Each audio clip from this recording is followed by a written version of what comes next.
সেখানে রীতিমতো যুদ্ধ এখনো 20% এখনো লাইন উল্টার হাতে রয়ে গেছে, নেতৃত্বের হাতে রয়ে গেছে, যুদ্ধ চলছে।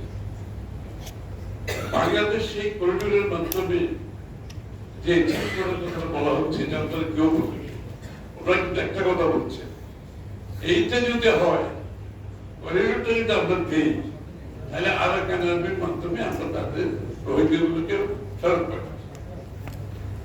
কিন্তু একটা বলছে ওরাকে, মানে আরাকান আর্মির সাথে তাদের রিলেশনশিপ করে রোহিঙ্গারা ফেরত যেতে পারে।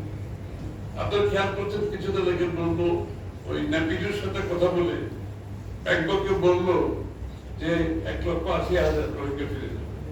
আমাদের প্রধান উপদেষ্টা মানে বক্তৃতায় বলছেন আপনারা আগামী আপনারা ওখানে করুন, পরিষ্কার কিন্তু আগামী ঈদ আপনারা মায়ানমারে করুন। তারপর আবার ফরেন মিনিস্ট্রি বললো এই ধরনের কোনো সিদ্ধান্ত হয়, আর সিদ্ধান্ত যে হয় না আমরা তো জানি, আমরা তো সবাই জানি সিদ্ধান্ত হবে। তারপরে এখন চেষ্টা করছে আরাকান আর্মির মাধ্যমে করিডোর দিয়ে রোহিঙ্গা ফেরত যাবে। আমার রোহিঙ্গা ফেরত যাবে কেন? করিডোর দিয়ে আমাকে রোহিঙ্গা ফেরত দিতে হবে, এটা আমার প্রশ্ন। বাংলাদেশ থেকে রোহিঙ্গা ফেরত যায়নি, জিয়া রহমান সাহেবের সময় রোহিঙ্গা ফেরত যায়নি, বেগম খালেদা জিয়ার সময় রোহিঙ্গা ফেরত যায়নি।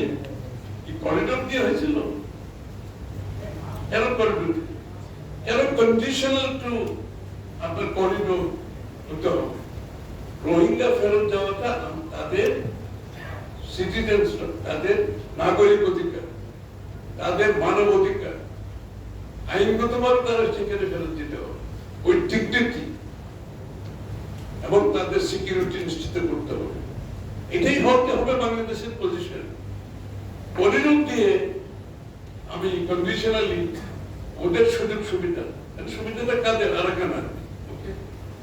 আসলে সুবিধাটা কিন্তু এখানে আরাকান আর্মি, তারা 20% জায়গা এখনো দখল করতে পারে। তাদের আর্ম সাপ্লাই, নেপিডো তাদের আর্ম সাপ্লাই বন্ধ করে দিয়েছে। তাদের এখন অনেক কিছু দরকার, আমি এত টাকার বেশি কিছু বলবো, তাদের অনেক কিছু দরকার। দরকারটা হচ্ছে আরাকান আর্মি। আরাকান আর্মি কারা? কারা আরাকান আর্মি? রোহিঙ্গাদের প্রতি তাদের অ্যাটিটিউড কিনা জানেন আপনারা? অনেকে জানেন। নেপিডোর চেয়েও খারাপ অ্যাটিটিউড। আরাকান আর্মির attitude towards Rohingya is Wars than Naypyidaw.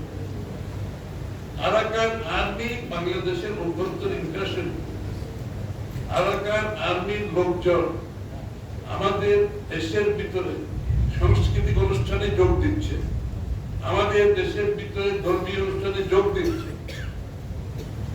এটা আমার সভরেনিটি ইস্যু। যে লোকগুলো আমার বর্ডার ক্রস করে, আমার ইনকারশন করে আমাদের ভিতরে আসে, সভরেনিটি অলরেডি তারা ভাইবেট